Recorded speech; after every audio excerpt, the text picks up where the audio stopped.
Stop being mean to yourself, because God, that's like a big time, energy consuming thing. And I'd probably tell myself to not wear fake tan. Really? Were you in I was so tan? orange. Oh no. Please don't pull up a picture as you say that. It's just on the side of the screen. Yeah.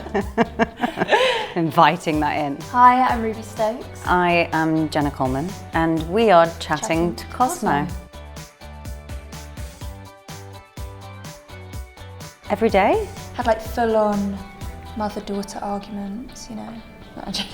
We had good banter like from the start. We did a couple of days rehearsal. We did it, but you were going off to do a play that night. I remember. Oh my God, yeah. So you came in the morning, and then you were like straight off back to the theatre. Theatre. Yeah, we did like a couple of days rehearsal. Went over the scripts. Yeah. Went over our scenes. Yeah. And yeah, just sort of like built up a rapport on set. Yeah, I felt like it was like the language was there like straight away, like the kind of the ease in which like the mother-daughter talk to each other. And also it's quite like the unique relationship because they are more kind of like friends and like sisterly. Closer in age, yeah, definitely. I got the script when basically Ep 1 was written. Yeah, you guys were talking about with Liz that you guys sort of were talking about it, and then I went in and met Mary Ali, and then got the job. I'd love to say I did a lot of detective research, but I really didn't.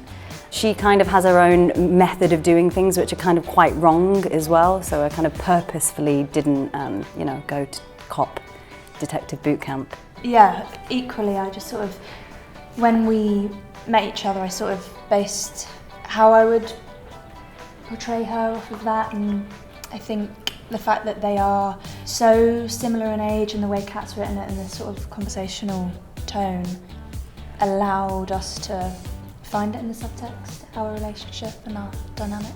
And the dynamic of how it shifts between, who's the mother in the scene, who's the daughter in the scene, and that was kind of like just the subtle kind of shifts. Yeah, the push and pull of it. Yeah, I feel like this drama in particular is much more, like it's so much more, it's the human relationships, the characters, and that was very much leading it. And I feel like, she was a rookie detective. So I didn't do a lot of the cop research. It took me a while to not feel like I was kind of like playing like Ghostbusters when I was in like the police car. It also was like really low down as well, like trying to like get over the steering wheel. Did you get to put the sirens on? No, you didn't get to. No, I never got to put the sirens on, but I just remember on the first day I was like sat in the police car like this with like my badge, and I was like, what am I doing? So it took me a while to kind of like believe myself. For me, I kept it, just kept it light in a sense of, we'd always have conversations in between takes as well, and then obviously you can sense when someone needs more space or something like that. I mean, the show obviously there's a lot of heavy like in the show, and that it kind of like existed like on a certain edge of our scenes, but it wasn't. I feel like ours was definitely, at least had like the bits of light.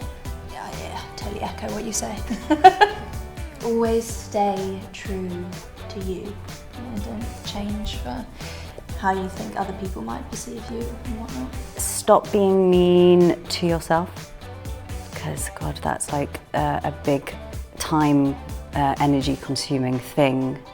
And I'd probably tell myself to not wear fake tan. Really? Were you in I was so orange. Oh no. Please don't pull up a picture as you say that. It's just on the side of the screen. Yeah. Inviting that in. Obviously, I think reading the script and what's so clever about Kat's scripts is that's what it does. Like it provokes you and it asks questions, and it does make you look back in retrospect and kind of like nostalgia and think like, I thought that was okay at the time. Was it okay? And like you have to sit in that really uncomfortable space. And it's almost like again with all of the kind of the girls that we meet in the series, and all of the different characters who are very much of that kind of coming of age, and at the time they're becoming kind of sexually liberated. I think it's such a interesting, because everyone's so different and each character is so different, each story is so different. So to ask all of those questions and there isn't a uniform answer is one of the things that I really loved about Kat's scripts, because it poses the questions but you have to answer. So I like kind of sitting in that uncomfortable space. I think it will make people look at their own kind of histories. True Detective. Oh yeah. Mayor of Easttown. I do love, again, which is what brought me to the Jetty, I think when the cases become a personal case, I think there's something really interesting in that, in kind of like a character study when, you know, the detective isn't purely the detective is connected somehow. Kind of the small town, which is very much like where the Jetty's set. The people that you're investigating are also the people that you grew up with in like the local pub kind of thing. I think that kind of brings like a different dynamic because it's not just purely detective and victim. It's like a lot more, there's a lot more, the personal costs are like involved a lot more. Yeah, you know, in Happy Valley you see her with, you know, her sister and her son and you know, all of that going on as well. It's like there's so much more to the relationships. Yeah, I think it is. It's mixing when the emotional and the detective comes together. It's not just like boom, boom, boom. Yeah. A really brilliant wording. Of our characters? That we've ever played? Oh, ever.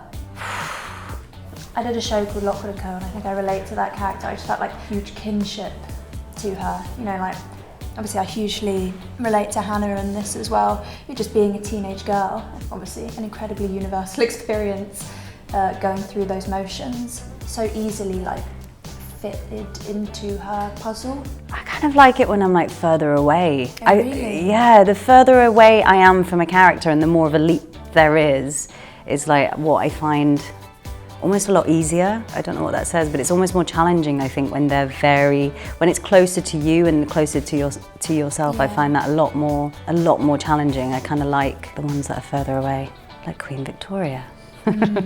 I'm sure there's like strings and elements of yourself that you ultimately pull upon with each character that you're playing. Done a lot of like the kind of brooding, you know, all the emotions are like really internalized thrillers.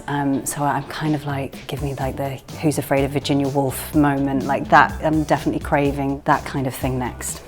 Oh my God, I did a show in Australia called The Cry, and which doesn't sound like a strange exercise, but the director was like, he was like, look, you need to know what it feels like to be a mum. So he was like, I want you to go out and I want you to go shopping for the day with a pram. And I was like, but there's no baby in the pram. And he was like, yeah, I know, but you know, you'll see how people begin to treat you differently, like cars will stop, people move out the way. So the props department gave me a muslin cloth, but it had like really big like prop clips to cover the top of the pram. So I was like walking around Melbourne, really jet lagged as well, because I'd just arrived. And I like went into like what was the equivalent of a Space NK. And then they were like, how old is the baby? And I was like, oh, like a month. And then they were like, and I was buying some cream, they're like, no, that's not the cream you need for breastfeeding. Like you need to buy like the nipple cream, something. So then I bought like nipple cream and I had this entire day. And then in one shop they pulled the muslin cloth and I had to say like, no, I'm not crazy. I'm not crazy. Come along with this entire story. Yeah, and then I had to say a director. Making you sound even more. Making me sound even more crazy in the fact that there was these like massive metal prop clips like on the pram, and I was like, a director's asked me to go, and you know, the more and more as this story's going and as the redder that I am going, like literally retelling it. So that was quite surreal. But a really good exercise, Glendon. Like I learnt a lot, and the nipple cream was great. Yeah, I've got nothing on that one. The wildest I've done is sort of stunt training, but I imagine that maybe becomes the norm at some point as well. I went through a phase of being hung upside down a lot. That was like my stunts for a little while. It's quite hard. Yeah, a lot of like blood just rushing. Yeah, to your head. Yeah. Normal. Thanks for watching. Catch the Jetty on BBC.